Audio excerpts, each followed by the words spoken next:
the second is a backyard flock in Rock County. Both flocks have been depopulated to prevent further spread of high-path AI. Disposal is complete at the Rock County flock, and disposal via composting is ongoing for the Jefferson County flock.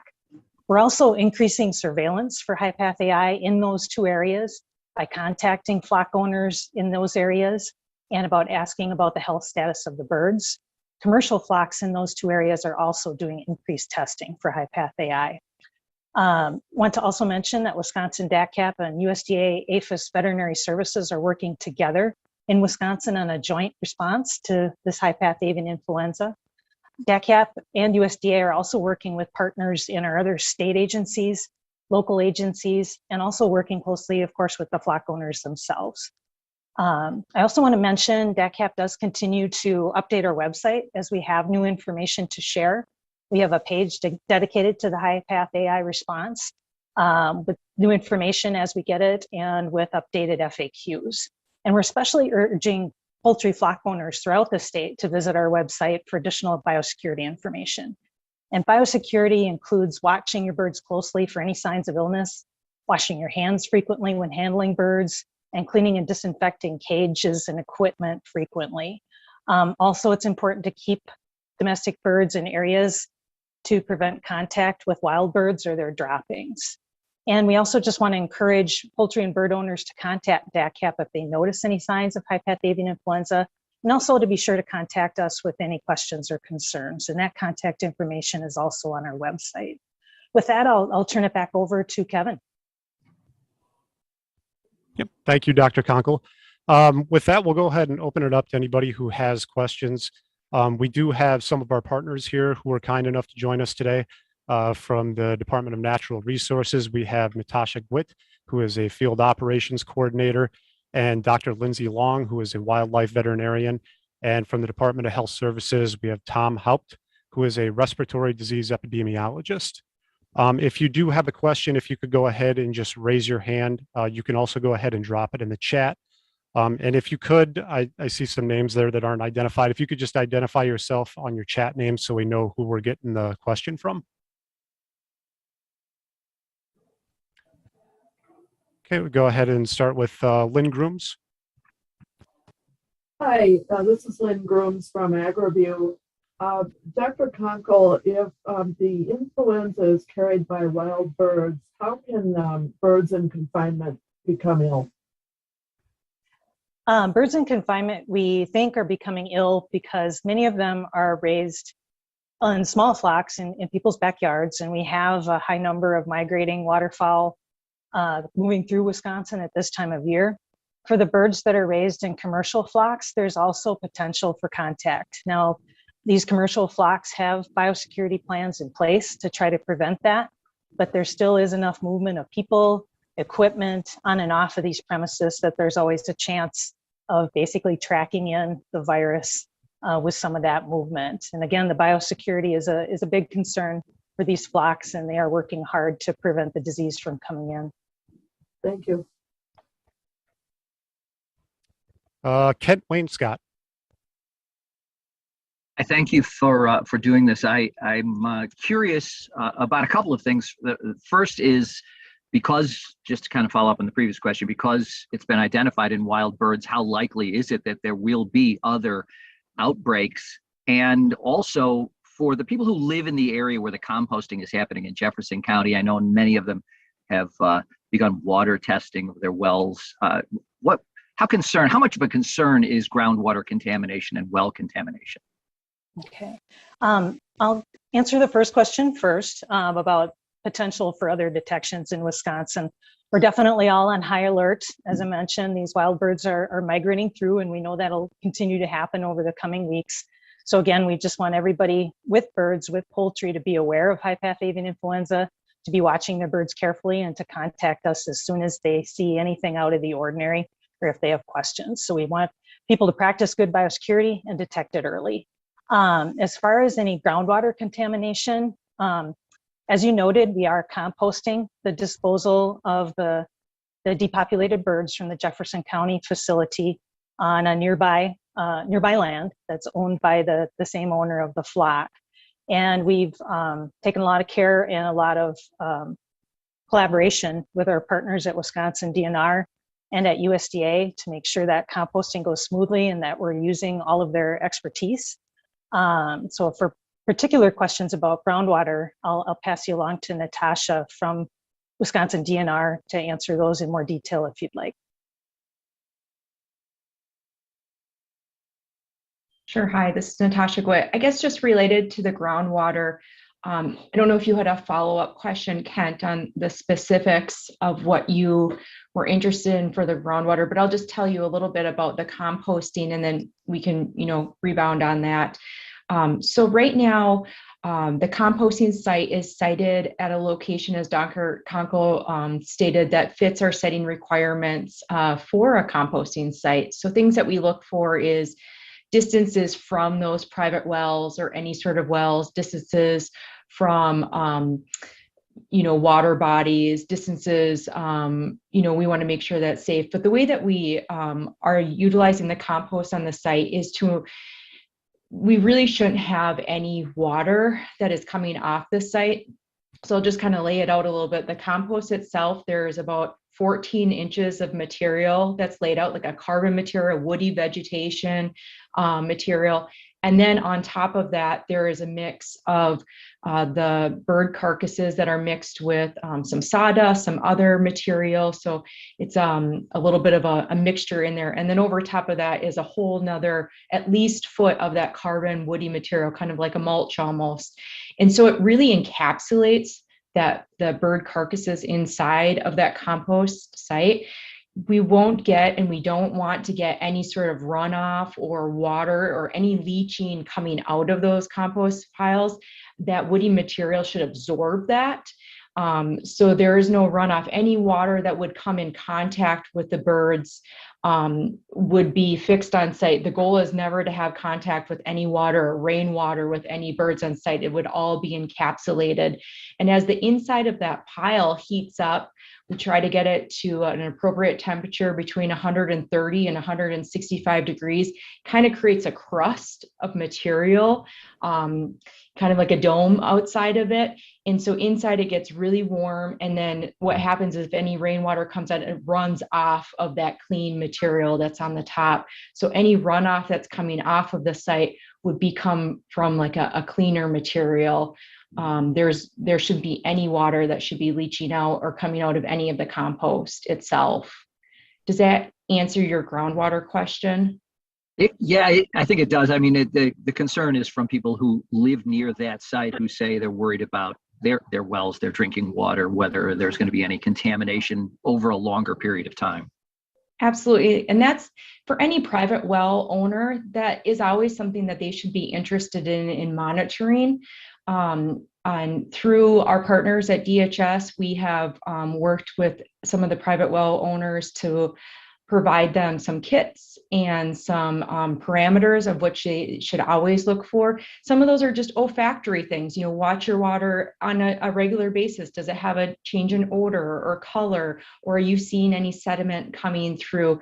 Just a regular private well owner should be looking at that and testing your well regularly. Especially, if you have any concerns outside of the composting. And those tests and sample kits are available at any time. And we can always help with the analysis if people are not understanding what the information they're receiving back is. Working with our DHS partners, we can help provide some of that expertise of what's out there. And maybe I'll kick it over to DHS too, if they have anything else they would like to provide with that as well. No, I will just, this is Tom Haupt again, the respiratory epidemiologist. And Natasha, I think you nailed it. We feel very confident that the risk to any groundwater is virtually nothing.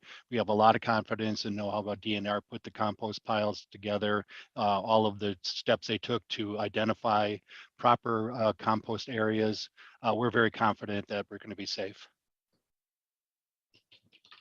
Thank you. Thank you, Natasha. Thank you, Tom. Danielle Kading. Hi, thank you for taking my question. I guess I have a couple of questions. One, I'm wondering if you can confirm that the egg laying facility in Jefferson County is Cold Spring Egg Farm? And two, if you can provide an update on whether a source of that outbreak has been identified, as well as like the source of the Rock County outbreak. As far as location of the farm in Jefferson County, Kevin, I'll defer to you. We can confirm that location when asked. As far as the source of introduction to that flock itself, to the Jefferson County flock and to the Rock County flock, based on our epidemiology, so we look closely at the movements and other information we get from the flock owners and from the surrounding areas when we first get a detection in a new flock to try to determine how the disease entered that facility. And in each case, we think these two are independent, and we think each of them is introduction from a wild bird contact of some sort. There is no connection between these two facilities.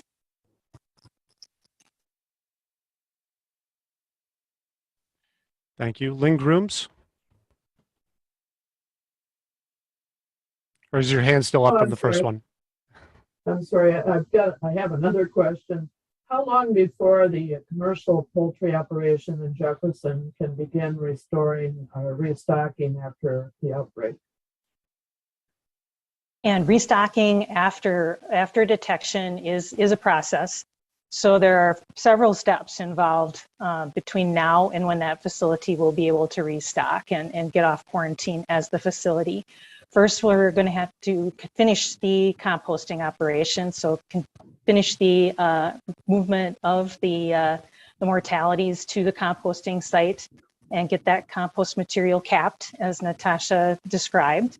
Then there is a cleaning and disinfection step on the farm itself with the impacted barns and the rest of that facility, followed by a virus inactivation step, which may include heat or further disinfection, and then environmental sampling to determine if there is any virus remaining. So it's definitely a process.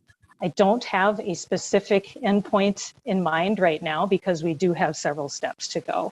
So we're projecting it's going to be at least 60 days, 60 to 80 days before that facility might be able to restock. And there are several factors along the way which could impact that timeline. And Dr. Just, please jump in with any clarification there or any other information.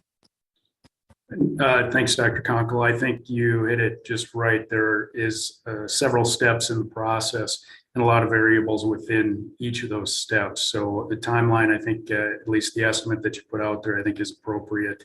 But we're able to start one step maybe before the other one is finished, as far as we're continuing with composting, but we're able to conduct some of the cleaning as we go. So it is a lengthy process, as you said.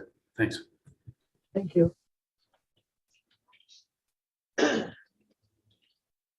Danielle Kading, did you have another question?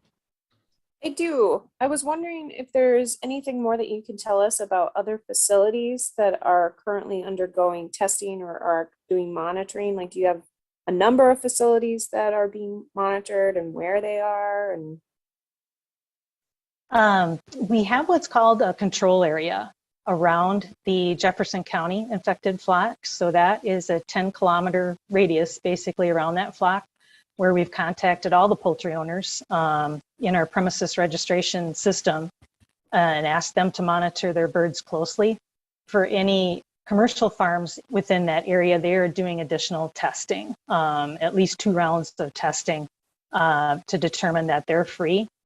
We do have 2 commercial locations within that 10K area that are doing frequent testing, and so far have been negative. They have also upped their biosecurity even more to keep high path AI out. Same holds true for the Rock County location. There are not any commercial premises within 10K, but we have contacted all the, or in the process of contacting all the poultry owners in the area, asking them to monitor their birds closely. And in general, throughout Wisconsin, all of the large commercial poultry producers are doing very much ramped up monitoring of their birds. I'm sorry, and has there been any update as to whether the Jefferson County facility has filed or requested any payment for having to cull the birds at their facility? Mhm. Or is that a And- possibility?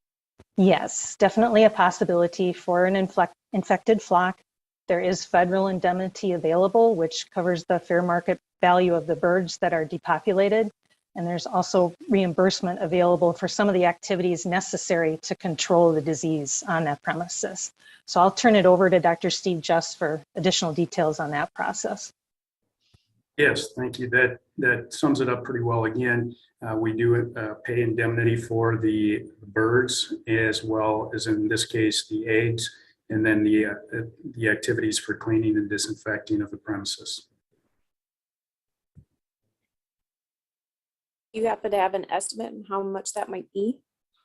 We are still working through that process, and I do not have an estimate on that at this time. Thank you. Thank you, Dr. Just and Dr. Conkle. Kent, I see you have another question. Yeah, thank you. We're roughly 3 weeks, I guess, right into the operation, the composting in Jefferson County, and I know that trucks are still rolling. There's a lot of activity going on. How long do you anticipate this process to take? How much longer will that operation continue there in the Palmyra area? Well, as far as movement of trucks from the infected premises to the compost site, we have been making good progress, especially during this last week. So we're projecting another week of activity there for sure, of moving compost material from the infected site to the compost site. As far as overall activity with composting, some activity will still continue on that compost site with monitoring those windrows after a period of time. After they reach temperature, they'll be turned and monitored additionally. So there will be additional activity there, but the more frequent truck traffic with deliveries from between the two sites, we're projecting another week.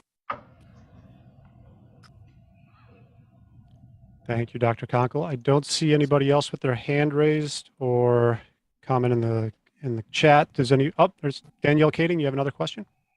Sorry, I just wanted to get an idea too of any other animals that you have you heard of anything or seen anything in Wisconsin? And because I've heard that, you know, feces contamination is one way that this moves. And so I'm just wondering, you know, like what the risk is for other animals possibly becoming contaminated where these detections are found. Okay. The disease, highly pathogenic avian influenza, is particularly important for poultry, in our case, for the Department of Agriculture. So different species of chickens, domestic turkeys, domestic waterfowl are susceptible. I will turn it over. I know Dr. Lindsay Long is on from Wisconsin DNR, and there also is monitoring of wildlife populations in those areas. So Dr. Long, I'll turn it over to you for additional details if you'd like.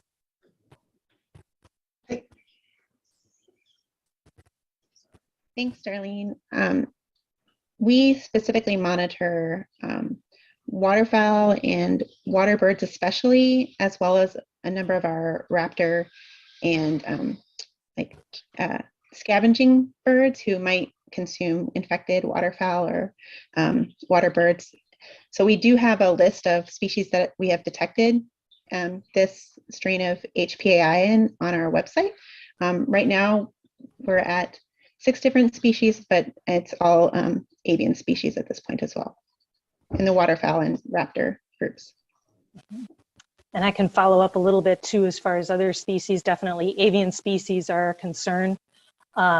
This influenza virus seems to affect only avian species, so we haven't heard of any detections in mammals.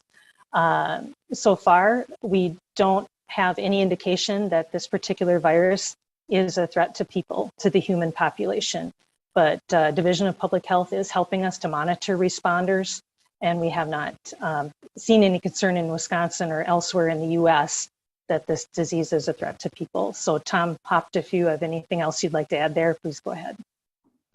I just want to say that we do have a good surveillance system, and we really are working very closely with USDA and the Department of Ag to identify anyone who may be symptomatic who had been on these particular farms.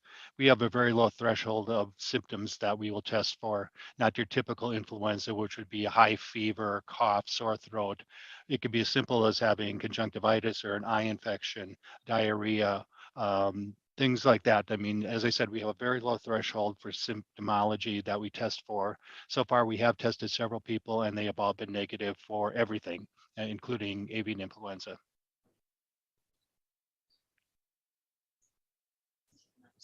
Thank you. Does anybody else have any questions?